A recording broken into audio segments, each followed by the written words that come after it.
Apesar da extensão territorial, todos os brasileiros falam a mesma língua. Certo ou errado? Certo e errado. Falamos todos o mesmo idioma, sim, mas o português falado distancia-se cada vez mais do português escrito. Isto ficou evidente nas últimas semanas, quando a mídia impressa e falada descobriu e passou a desancar um livro editado pelo Ministério da Educação que constata esta dissociação. O debate é extremamente salutar e deveria tornar-se permanente, porque a própria mídia tenta usar a norma culta quando escreve, porém mostra-se indulgente e até relapsa ao usar os meios eletrônicos. Os portugueses falam o mesmíssimo idioma, mas a distância entre o falar e o escrever é quase inexistente, mesmo nas camadas populares. Isto não tem nada a ver com o poeta Camões e o padre Vieira, que também são cultuados por aqui. É que na escola ou no liceu português investe-se na correção do idioma, porque lá a gramática é vista como ferramenta para tornar a comunicação mais efetiva. Esta é a questão. Os livros não ferem apenas a concordância, ferem a compreensão. A indignação da mídia com o livro por uma vida melhor deveria estender-se ao seu próprio desempenho. Escrever bem é pensar bem, dizia Otto Lara Rezende, grande jornalista e escritor mineiro. Escrever bem ou falar bem é uma opção individual. Já pensar bem é um problema social. A decisão do MEC de não recolher livros didáticos com erros de português ganhou enorme espaço na mídia. A obra Por uma Vida Melhor, distribuída pelo Programa do Livro Didático e voltada para jovens e adultos, recebeu críticas até da Academia Brasileira de Letras. A grita foi geral, mas o Ministério defendeu a publicação, que ensina no capítulo Escrever é diferente de falar, as variantes das normas culta e popular do idioma. Esse debate dessa semana ele foi feito por um grupo de pessoas que a gente poderia colocar a legenda assim, não li e não gostei.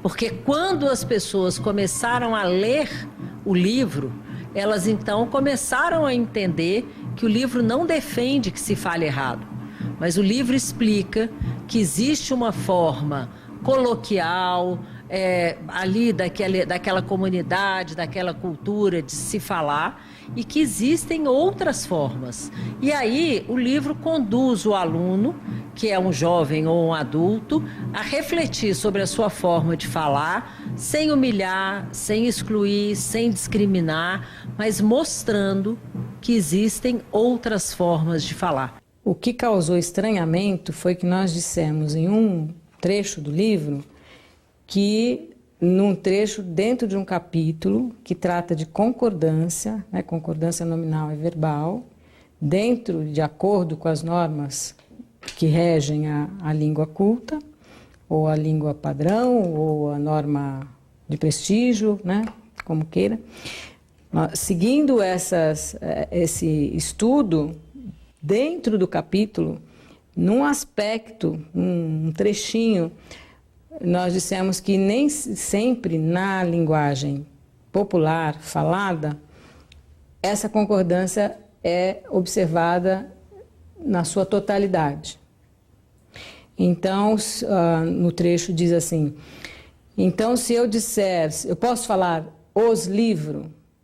Aí nós escrevemos, claro que pode. Depois a gente explica, dentro de um contexto, em determinadas situações informais, mas não dissemos em nenhum momento que é para escrever assim na norma culta. Não é para escrever. E nós não estamos ensinando a escrever assim, estamos admitindo que na fala existe esta possibilidade, esta variante.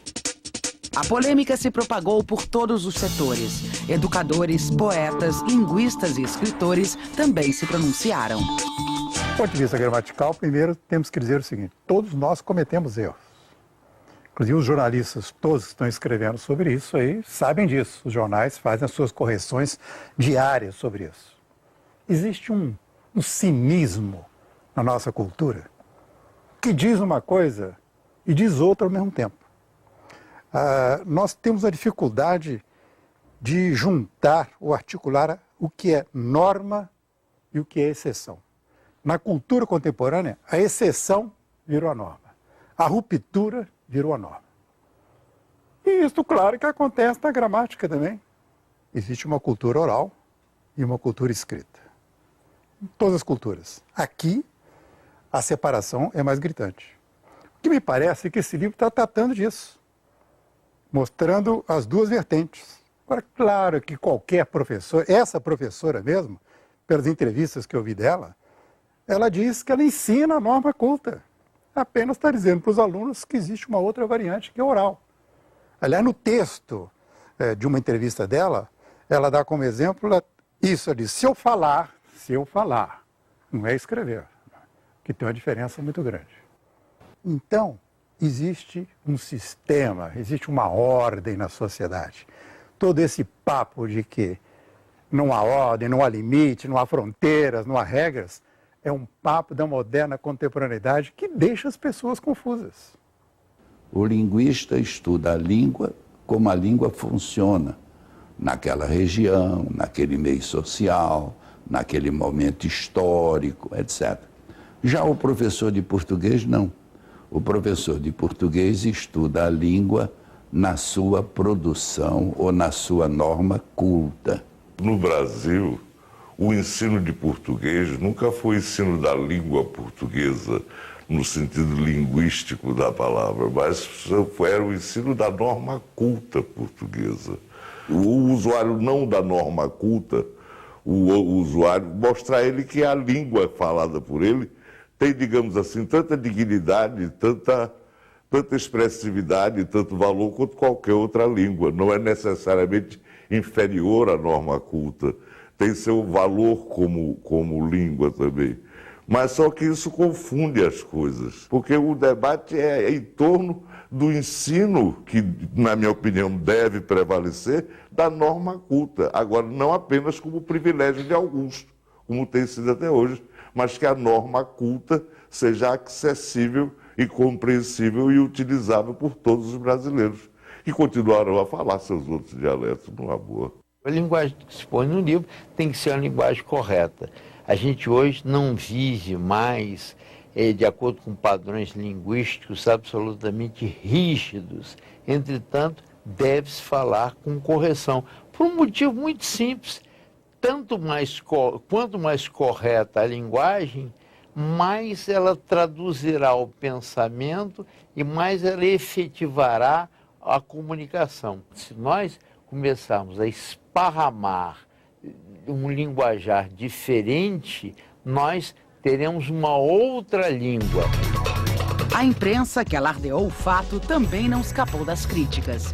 Muitos comentaram o assodamento da mídia. Eu tenho a impressão que a imprensa repercutiu isso auditivamente. Eu mesmo recebi vários e-mails de vários leitores horrorizados e querendo saber a minha posição sobre isso. E era uma espécie de eco, né, que vai se ampliando. Então eu voltei um pouco às fontes para ver lá qual é o texto, o que tinha sido dito, e na verdade são coisas que estão sendo ditas na linguística há muito tempo. Qualquer professor de linguística ou de língua aponta na sala de aula que existem essas duas normas, uma norma culta e uma outra norma que é mais popular.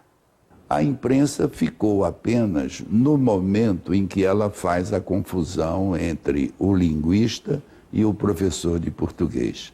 Apresentadas as frases "nós pega o peixe", que a professora declara linguisticamente correta, que é uma frase correta porque aparece num determinado momento, mas num livro didático aquilo soou como se fosse a lição permanente, em lugar de a imprensa ter mostrado que aquilo foi um momento, por sinal, a meu ver, um momento infeliz, na hora de escrever um capítulo muito bem escrito sobre língua padrão.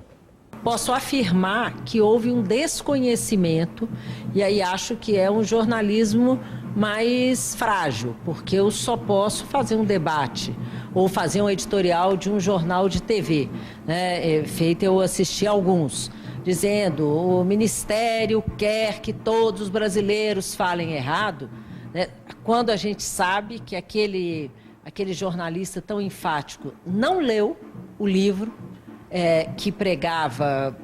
que não pregava o que ele estava dizendo, eu posso dizer como cidadã que é um jornalismo que não contribui para melhorar a informação das pessoas. Estão conosco hoje 3 especialistas em língua portuguesa. Aqui no Rio, os professores Dionísio da Silva e Sérgio Nogueira. Em Brasília, o também professor Marcos Banho. Dionísio da Silva, velho colaborador dos observatórios, não é? Romancista, professor, pró-reitor da Estácio de Sá, mas é também crítico da imprensa no site do Observatório da Imprensa. Eu queria que vocês começassem examinando o papel da imprensa, quer dizer, o Afonso Romano, que também é jornalista, um excelente jornalista, chamou a atenção para a repercussão, o ruído exagerado que a imprensa deu. Como é que você vê o papel da imprensa nesse episódio e nesse debate? Boa noite, Diniz. Boa noite, pessoal do Observatório da Imprensa. Eu acho muito bonito que a imprensa tenha falado de livros e de autores e que nós estejamos hoje aqui falando de livros e de autores, porque a imprensa faz um ocultamento do autor brasileiro de todos os gêneros de um modo tal que chega um tempo que a gente diz, bom, de uns anos para cá não tem mais literatura, não tem mais ensaio, não tem mais livros, né? Nós sempre falamos disso no Observatório da Imprensa, desse ocultamento. Agora, neste caso, eu acho o seguinte, eu falo assim as coisas numa conversa clara, sou sempre para externar opinião e estou disposto à controvérsia. Eu entendo que presta um desserviço ao povo brasileiro quem usa o espaço da aula de língua portuguesa, que é tão pequeno, o nosso aluno fica tão pouco na escola, com essas, digamos, questões, não é que eu acho que não são interessantes, mas que são de uma disciplina que não é, a linguística não é ensinada no ensino médio. Nós temos que democratizar a norma culta. Eu gostei muito do que o escritor João Ubaldo Ribeiro disse, por motivos óbvios, me identifico mais com ele porque sou mais jardineiro das palavras do que botânico, não é? Da língua portuguesa. Eu me identifico com o seguinte, nós temos que democratizar a norma culta, porque eu acho, sinto e percebo assim, às vezes até constato, que nós queremos, muitas vezes, fazer a inclusão sem esforço. Então nós temos que incluir o desincluído sem esforço. Mas eu não me incluí em latim sem estudar, não me incluí em grego sem estudar grego. A gente não se inclui na língua culta sem estudá-la. E está faltando muito no Brasil, na escola, essa relação bunda, cadeira, hora. Nós queremos facilitar, mas aprender é difícil, exige esforço. Agora, para ser objetivo para a sua pergunta, Diniz, eu acho que é muito bonito que estejamos aqui, estou contentíssimo de discutir e de ouvir a controvérsia, disposto a ouvir a controvérsia, de a gente discutir livro. Agora, e essa é a minha opinião, eu acho que o professor de língua portuguesa, ele é pago pelo Estado ou pela escola privada para ensinar língua portuguesa para aqueles que não sabem, tanto que eles estão na escola. Se não precisa ensinar isso e se ele não precisa aprender, não há por que nenhum dos dois estarem ali. Marcos Banho, em Brasília, como é que você vê essa questão? Primeiro, a controvérsia em si, não é? Que, segundo alguns testemunhos que nós apresentamos, de certa forma, a imprensa se perdeu um pouco na sua vocação de fazer barulho. Mas, e o caso em si, o livro em si, como é que você vê essa questão? Boa noite, Alberto Diniz, boa noite a todas as pessoas que estão nos assistindo. Eu quero começar dizendo de maneira bem enfática que esse debate mostra uma leviandade gigantesca da nossa grande mídia e uma ignorância profunda das pessoas que têm feito comentários a respeito desse livro didático, né? As pessoas estão falando sem ter lido e sem saber o que acontece na educação brasileira há mais de 20 anos, quais são as diretrizes da nossa educação hoje em dia e, principalmente, o que é ensinar português hoje em dia.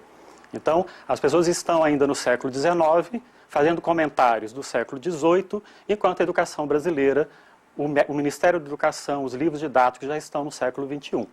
Então, há aí uma série de comentários sem nenhum fundamento, de pessoas que ouviram falar, e principalmente jornalistas conhecidos, a grande mídia, tem feito um escarcéu, né, assim como se tivesse descoberto a pólvora, quando para qualquer pessoa acostumada com o ensino, qualquer pessoa que esteja ensinando, que esteja se formando hoje em dia, sabe que o tratamento da variação linguística em sala de aula é a coisa mais corriqueira do mundo, né?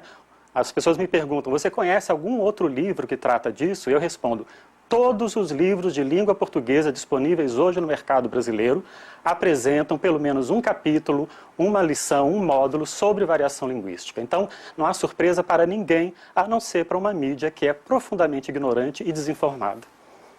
Sérgio Nogueira, também professor, também trabalhando em jornalismo, tem a seção o boletim Língua Solta, realmente está muito voltado ao trabalho da imprensa. Eu não quero pegar esse aspecto, mas há um detalhe que a mim chama a atenção, e eu mencionei no pequeno editorial que introduziu o programa. Eu passei 8 anos em Portugal, né, me deliciando com um motorista de táxi que fala corretamente, que ele fala a norma culta. Não há essa diferença, essa polarização entre a norma culta e a norma falada. Por que a gente não consegue fazer um ajuste nisso para que a coisa seja natural, para que depois, na norma culta, se incluam, como o Mário de Andrade fez, uma série de relaxamentos, algumas coisas mais elásticas. Queria saber a sua opinião. Bom, primeiro, boa noite, Diniz, boa noite aos telespectadores, para o Marcos Banho, primeira vez que nos encontramos. Eu gostaria de dizer que é um prazer vê-lo, mas eu sinto que, infelizmente, é alguém que fala mal de mim há muito tempo, sem me conhecer. Pelo menos hoje ele está vendo quem eu sou, né? Falaram muito que a imprensa pinçou essa frase do livro, né? E o próprio Marcos Banho pinçou uma frase minha de um texto que eu escrevi para incluir no livro dele Preconceito Linguístico, né?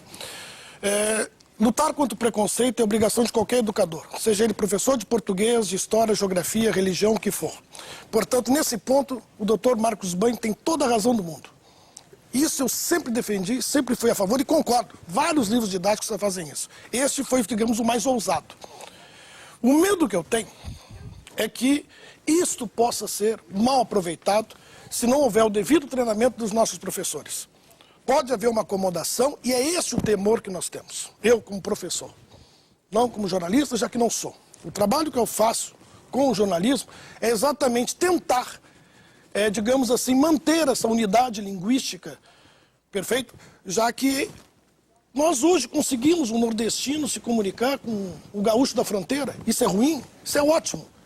Portanto, o ensino da língua padrão não tem pecado nenhum.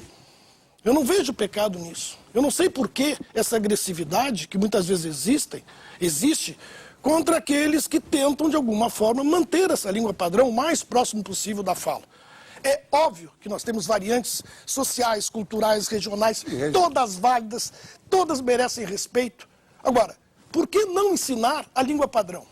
Ah, mas nós ensinamos. Sim, mas por que ridicularizar os professores que valorizam essa língua padrão? Agressivamente, como é feito muitas vezes, com arrogância, como se fosse dono da verdade. Entende? Então essa distância entre a fala e a escrita, ela existe porque o nosso ensino é ruim. Agora, ensinar que há preconceito linguístico, é óbvio que há, infelizmente, e nesse ponto o livro é louvável. O perigo é a sua utilização. Aí é o meu temor que eu tenho. Sim, mas estamos discutindo o livro. O debate está muito quente, vamos fazer uma pausa e voltamos daqui a pouco.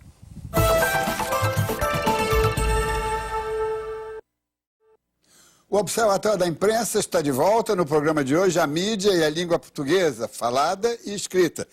Professor Marcos Banho, gostaria de ouvir as suas observações sobre o que disse o Sérgio Nogueira. Bom, eu acho que ele está um pouco atrasado, porque esse livro é de 99, é do século passado, inclusive, né? Ele já podia ter... não precisava aproveitar este momento que nós estamos discutindo outras coisas para fazer essa defesa, mas tudo bem, ele pode fazer a defesa que ele quiser. Agora, o que eu quero dizer é que as opiniões emitidas aqui, até agora, revelam o que eu já tinha dito antes, né? São comentários que não condizem com o estado atual da ciência linguística e da pedagogia de língua.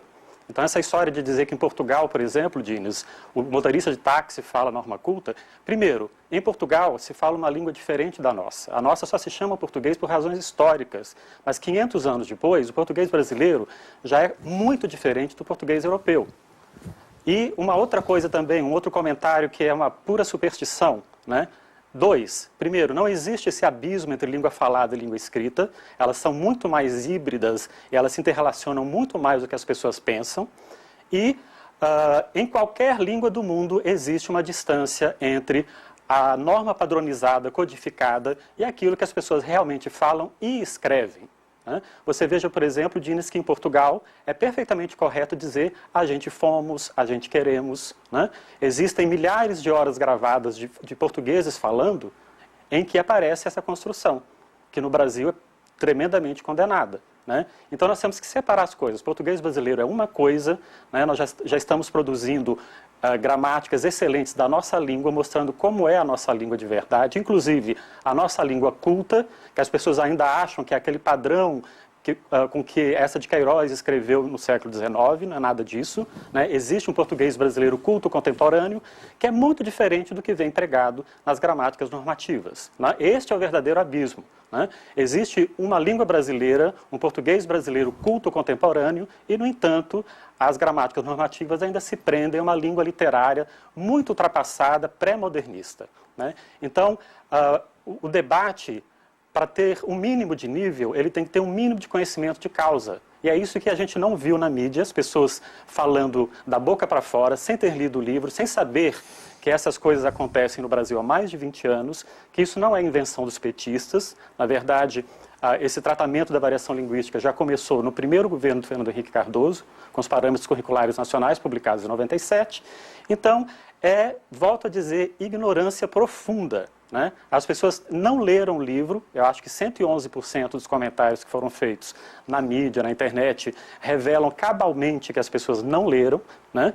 Mas ouviram dizer que alguém disse e começaram a esbravejar. Né? A Assembleia Legislativa do Rio de Janeiro quer processar o Ministério da Educação, uma procuradora federal disse que isso é um crime contra a língua, mas que estupidez, vão ler o livro, a professora ali insiste, né?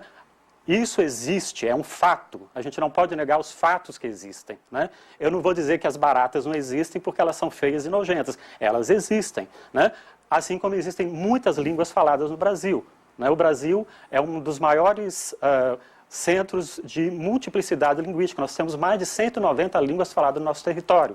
Então, essa ideia também de acreditar que o Brasil é um milagre linguístico, porque aqui todo mundo fala e se entende, as pesquisas estão aí para mostrar que não. Isso não é uma verdade, é mais um mito da nossa cultura. Né? Então, enquanto a imprensa e as pessoas que se dizem especialistas em língua na imprensa, né, não forem estudar o que realmente acontece, não recorrerem às pesquisas muito bem feitas, que há mais de 40 anos estão aí à disposição de quem quiser, o debate vai continuar assim, né? Pessoas falando com fundamento de causa e pessoas falando assim, absolutamente de um modo leviano. Marcos Banho, professor, quero contestar um pouco. Primeiro, eu acho que não são duas línguas, tanto que o José Saramago, editado em português brasileiro, a sua primeira edição foi o Memorial do Convente, que foi traduzida para o brasileiro, foi um fracasso. E quando o livro foi lançado no seu português nativo, foi um sucesso estrondoso, maior do que em Portugal. Eu discordo, e aí eu não sou especialista, aliás, não sou especialista em nada, sou apenas um jornalista sintonizado com os problemas do meu tempo. Agora, em Portugal, o que me chama a atenção é essa convergência entre a norma culta deles e a norma falada deles, que é muito... há uma convergência evidente e que facilita a compreensão. E aqui no Brasil... É claro, porque a nossa norma padrão é baseada na fala deles. Exatamente. Esse que é o problema. Eles falam mais próximo da norma culta, porque a gramática normativa da língua portuguesa se baseia na língua falada em Portugal. Então, no dia que nós tivermos uma gramática normativa brasileira inspirada no que a gente fala no Brasil, aí sim a coisa vai ficar... Você vai ver como vai ficar pertinho o português culto da gramática normativa. Mas enquanto a gente tiver uma gramática da língua portuguesa... Só quero dizer que eu observei, no período que lá vivi, essa convergência que eu gostaria que houvesse no Brasil e ainda não percebo um grande esforço nesse sentido. Sérgio Nogueira, por favor. Não, eu só queria comentar, essa última fala do Banho, eu concordo com praticamente tudo que ele falou aí, perfeito? Inclusive, é bom que todo mundo saiba que isso não é novidade, ele falou em 99, falar de adequação, isso vem de longa data, que o conceito de certo e errado está superado, isso aí há muito nós falamos nisso. Né? O que eu estranho é essa forma do tipo, os especialistas são ignorantes, estão no século passado, essa arrogância de quem se diz superior aos demais. Entende? Essa forma, até certo ponto, agressiva que me incomoda, né? Porque eu escrevo para jornais, revistas há muito tempo, né? E eu não entendo por que esses doutores, né, costumam criticar não só a mim, eu sou inclusive uma vítima pequena, mas eu vejo crítica a outros colegas de uma forma super agressiva, como se fosse um pecado você passar, né, essa norma padrão, que eu concordo, é brasileira, não é portuguesa. Por sinal, a tal frase que ele pensou, que ele não gostou que eu falasse, porque já do século passado, era exatamente uma brincadeira que eu fiz. Um leitor me perguntou, quem é que fala o melhor português? Não existe melhor. Entende? Daí eu de brincadeira, deve ser em Portugal. Aí ele pensou essa frase e jogou lá como sendo preconceituoso. Dionísio. Diniz, eu acho uma tristeza que a gente esteja discutindo a coisa num nível assim que a gente passa a fazer um contraste, aquele vale e outro não vale. Mas há algumas coisas que para mim são muito claras, que são as seguintes, olha. O Machado de Assis, quando ele foi incluído na vida e na cultura brasileira e na literatura brasileira, ele teve que aprender aquela língua que não era dele. Ele veio lá do morro. Ele era preto, pobre, epiléptico, gago. Aquela língua que ele trazia não pôde ser a língua aceita. O que aconteceu com o Machado? Ele se apropriou daquela norma que ele desconhecia e se tornou mestre daqueles que usavam essa língua para excluí-lo. Esta é a verdadeira inclusão. Esta é a inclusão. Você tirar o sujeito da ignorância. Aí sim é ignorância. O que ele ignora? Ignora a norma culta. Quando um médico dá uma receita lá em Ijuí, do Iapoca a Ijuí, lá no Chuí, né? E dá lá no Nordeste, lá no Norte, ele vai dar uma receita em língua portuguesa da norma culta. E se ele errar uma letrinha da ortografia, a enfermeira vai dar um veneno para o seu paciente. Este é o problema. E é muito grave esse problema. Quando você fala, e o brasileiro é senhor de uma habilidade impressionante, ele está falando e fala bem, o brasileiro fala bem. Por que o brasileiro escreve mal? Porque ele não domina aquele código em que ele deveria escrever, ele domina aquele em que ele fala. E como você disse, eu concordo com você, que em Portugal essas coisas estão mais próximas. E é um equívoco dizer que a nossa fala, a nossa língua escrita está próxima daquela de Portugal do século XIX. Não está, de jeito nenhum. Há dados inequívocos, textos que comprovam o contrário. A norma culta brasileira se apropriou de um linguajar coloquial e trouxe para a norma culta, está valendo isso. Eu só queria concluir com o seguinte, Diniz. Para soltar uma pessoa da cadeia, o advogado tem que usar a norma culta. Se ele usar aquela com que ele conversa, ou aquela que ensina no livro, ou aquela que estão defendendo, a gente vai ficar preso lá. Nós vamos ao intervalo e voltamos já.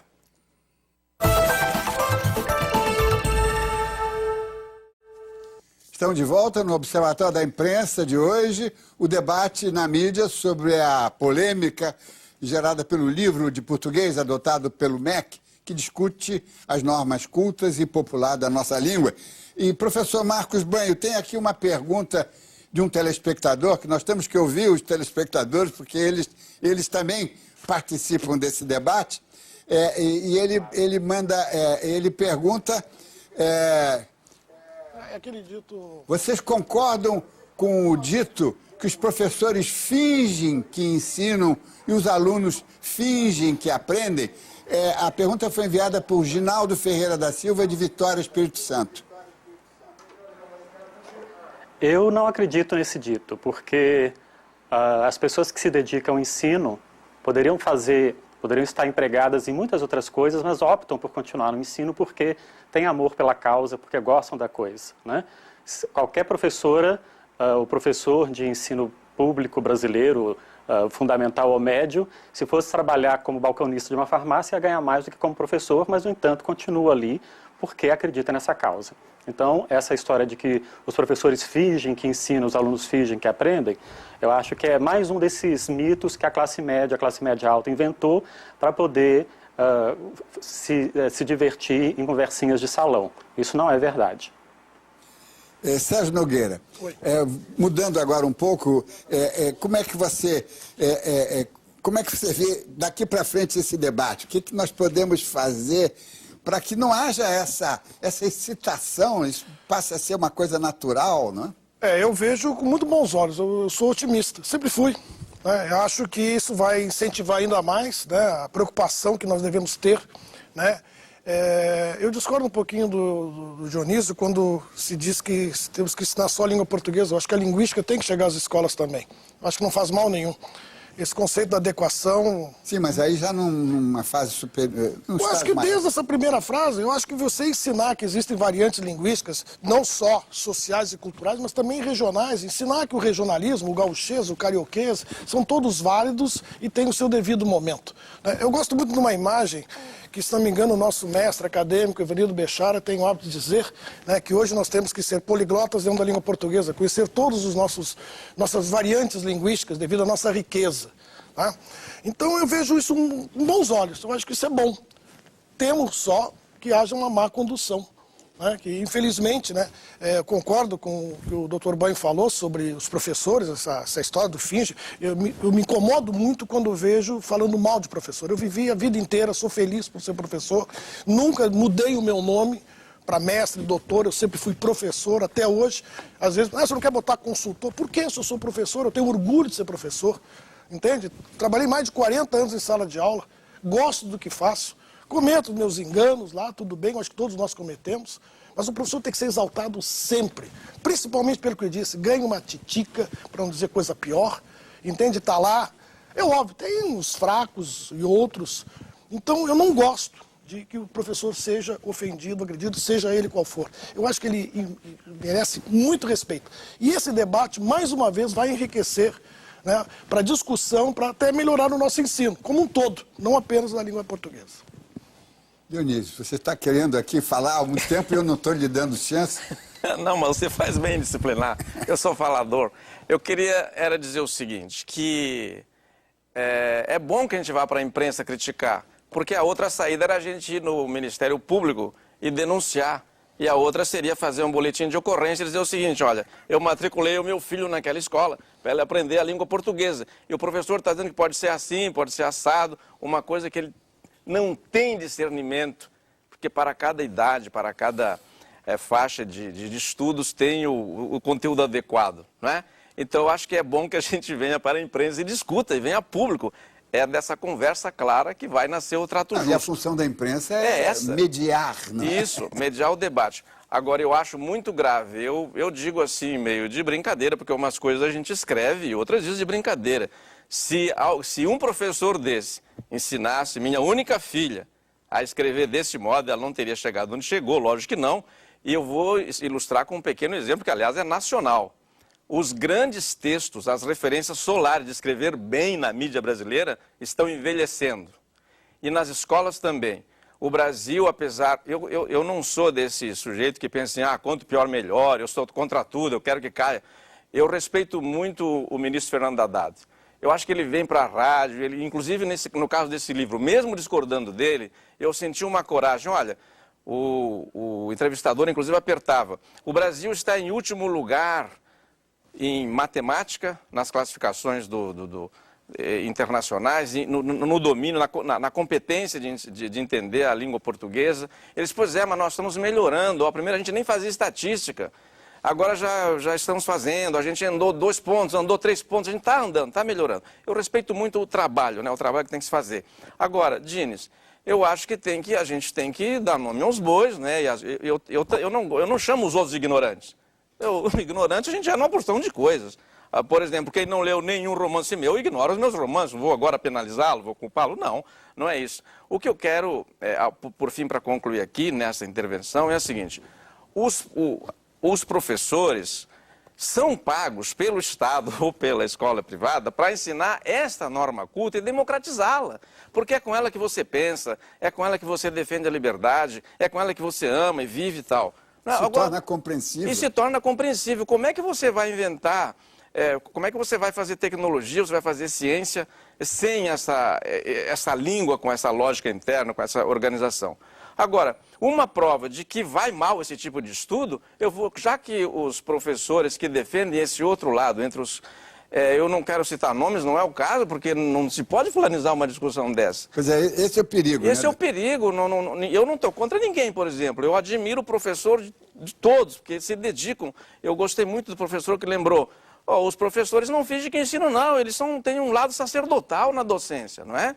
Eu tenho 34 livros publicados e a pessoa diz, o professor Dionísio, não o escritor Dionísio, não é? E eu tenho muito orgulho disso. Agora, como o Sérgio falou aí também, uma prova, assim, cabal, de que esse negócio está dando errado, vamos a uma hipótese científica. Estão ensinando assim nas universidades, inclusive em centros de excelência, como a Unicamp, há muito tempo. Está dando errado. Por quê? Cadê o grande texto? Cadê os grandes textos que as universidades produziram? Cadê os leitores que a universidade está produzindo? Está rebaixando.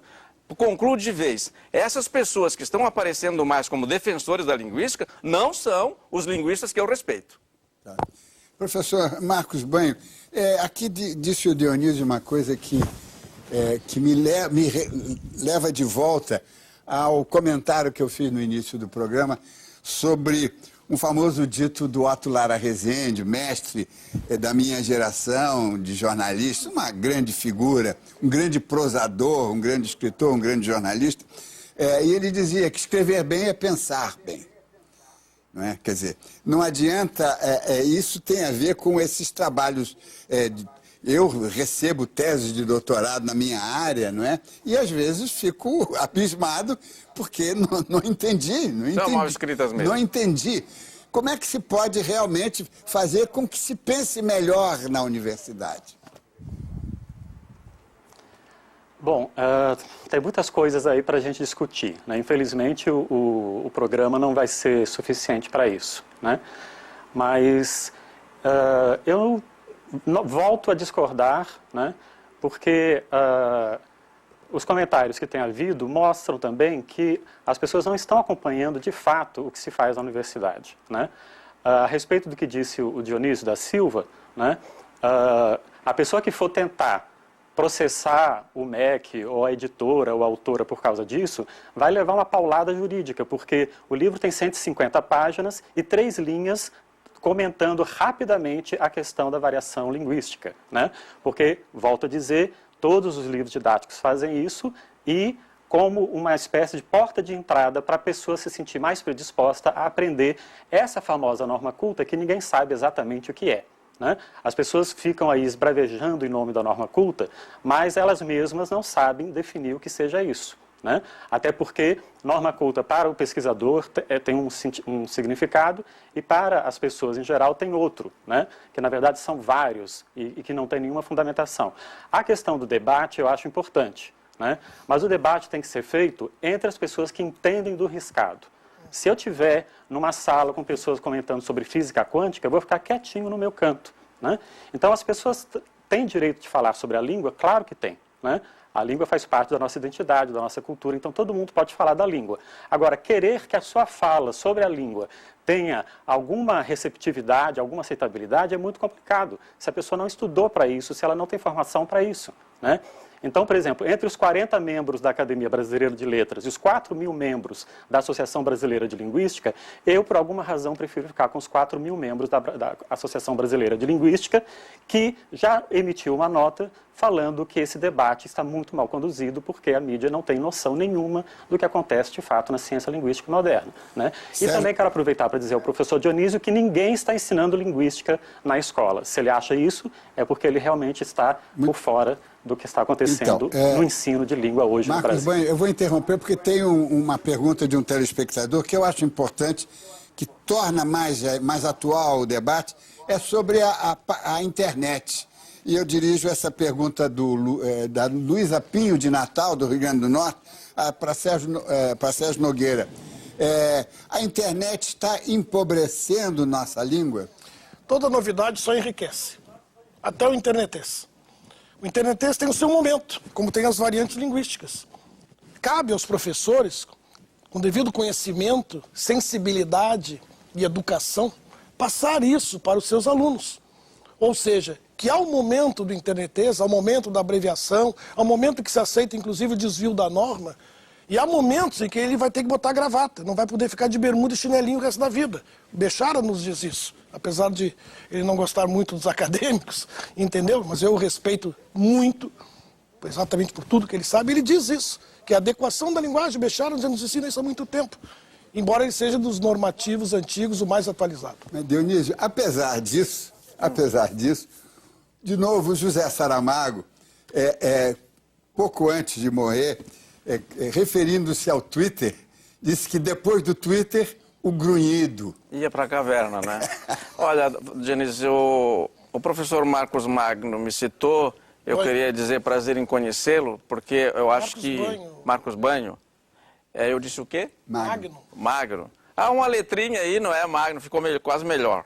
Me perdoe então, Marcos Magno. Mas ele também me chamou de Dionísio, eu sou Dionísio, ele errou também uma letrinha, não tem problema nenhum. O que eu queria dizer é o seguinte, olha, nessa história, Diniz, o internetês empobrece sim a língua portuguesa quando ele vem para a escola no lugar da outra, como está ocorrendo. Está empobrecendo muito, certamente. Agora, é evidente que você dá um torpedo no celular e você vai usar o internetês, vai usar aquilo lá. Do caso, o que eu lamento no ensino da língua portuguesa, e para rebater em nome do factual, eu sou professor desde que tenho 17 anos, né, tá? 17 anos, e eu vi em universidades públicas e privadas as pessoas abandonarem a aula de língua portuguesa, onde estavam dando não linguística, esse tipo de linguística, porque a linguística séria é outra coisa. E lá assisti às minhas aulas do Sermão da Sexagésima, do Saramago, dos Sonetos do Camões, porque também com ele se aprende melhor a língua portuguesa do que com esse tipo de recurso.